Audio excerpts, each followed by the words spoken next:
coming inside and dwelling upon the inner world too much can increase the symptoms rather than decrease them. I would say that walking meditation, so it's a more natural, you're walking and your eyes are open, and an emphasis on loving kindness, the metta meditation, that particular kind of meditation can, in certain circumstances, be helpful. But when someone becomes too caught up in their inner world and they become obsessed with their inner world, that kind of obsession is not helped by going inwards and focusing on an object, or even scanning and these kinds of meditation.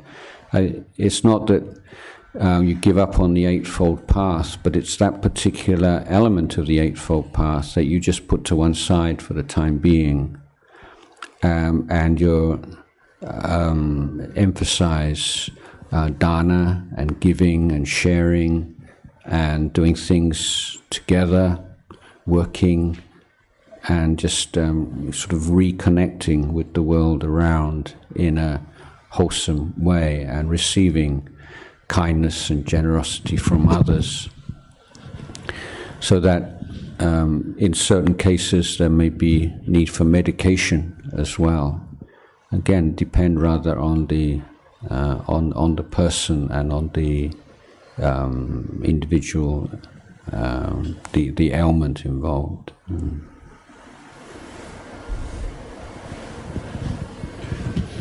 I had one more question, but not immediately related to what you have spoken earlier. Is non-grasping in toto? Is what? Is non-grasping in toto nibbana, or nibbana has something more to it? Is what? Non-grasping.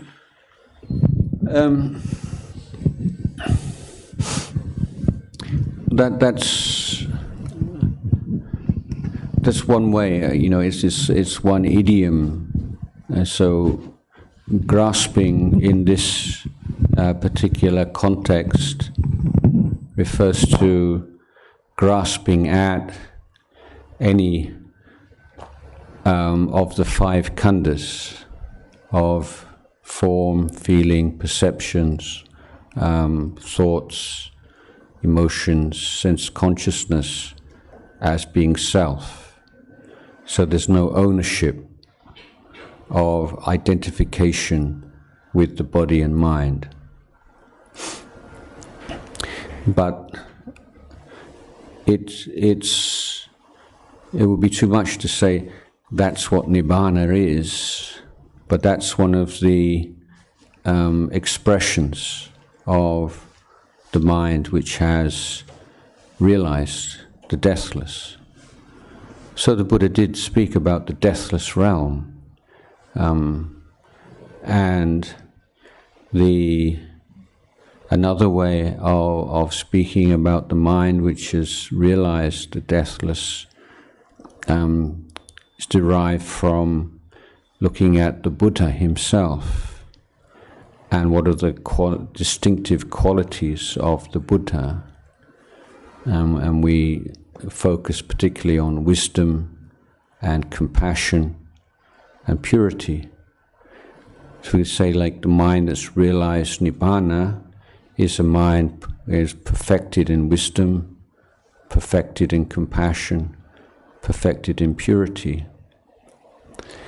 And it's the complete absence of all suffering and all causes of suffering, perfection of wisdom, compassion, purity, a mind that grasps nothing as me or mine. So there's just different ways, like looking at the mountain, and you can, just as there are different ways up the mountain, there are different ways of looking at the mountain and expressing it verbally. Could non-grasping be a technique? Just to follow on, my perception was non-grasping is essentially a technique to being free, in a sense of not getting attached to or holding on to, whether it is body sensation, external state of being, or anything. So if it could be put into practice, it could mean reaching a freer state of mind. Yeah, there are different layers and different levels.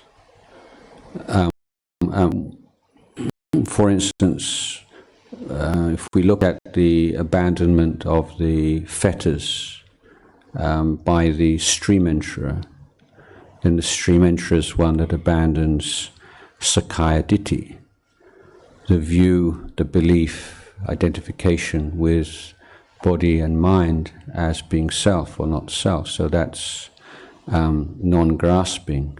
And yet the Sotapanna is not yet an Arahant.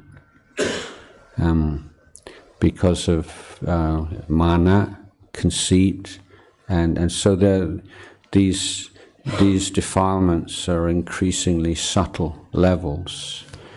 So the practice of being equanimous towards mental states, that's I think a good practice, but it's not necessarily the enlightened attitude. In a sense, it's on the way. It's the path towards it. So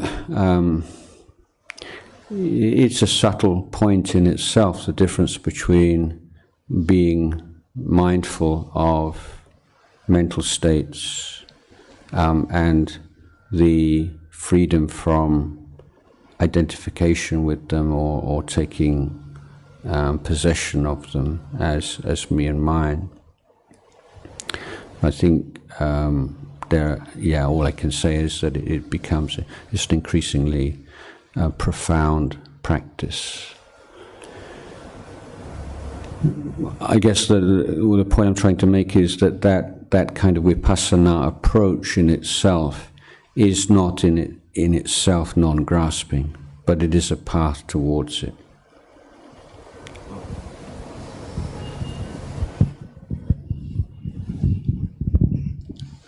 Ajahn, my question is, when one has gone through a lot of misfortune in life, and though that person had an understanding of Dhamma, but still that took a heavy toll on their mind. But as you said, in such cases, the person should focus more on generosity and sharing with others. And that person could see the results of that by implementing those, like that person came out of that misfortune as well as come out of those mental trauma.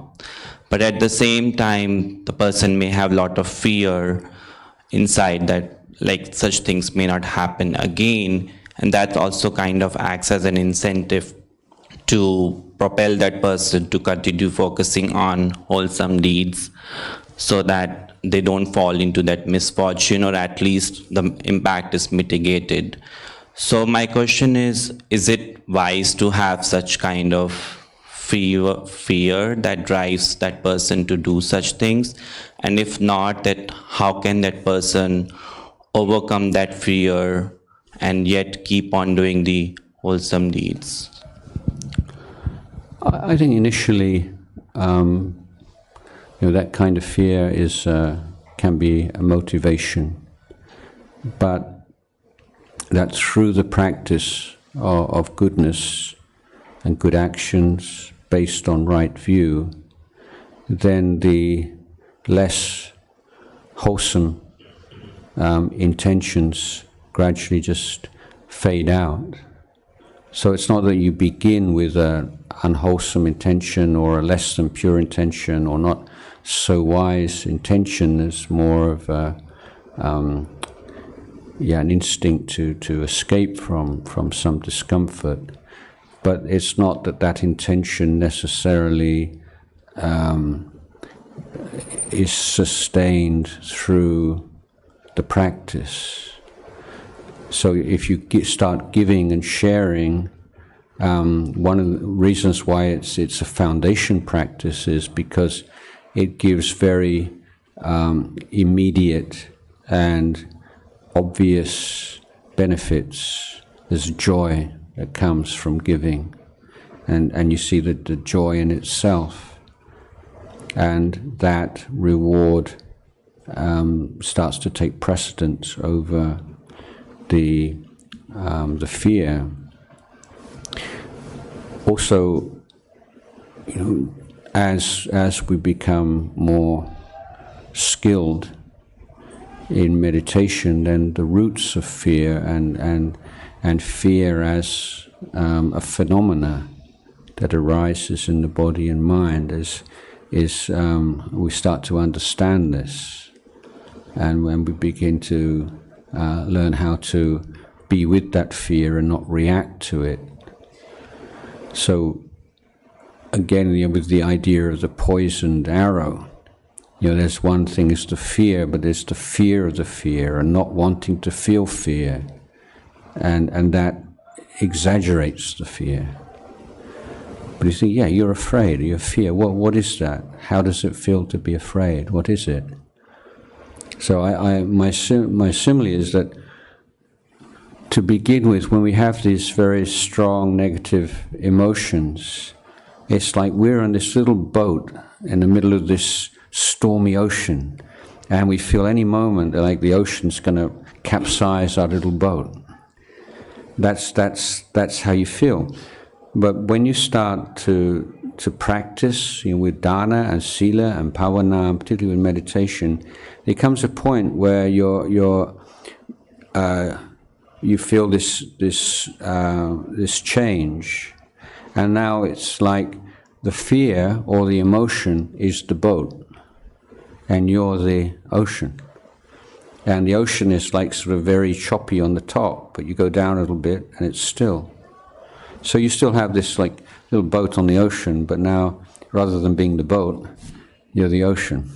And that change of perspective is a wonderful thing that can happen. Okay, so this morning we run out of amplification, and so we can bow to the Buddha, and the monks will go down and take their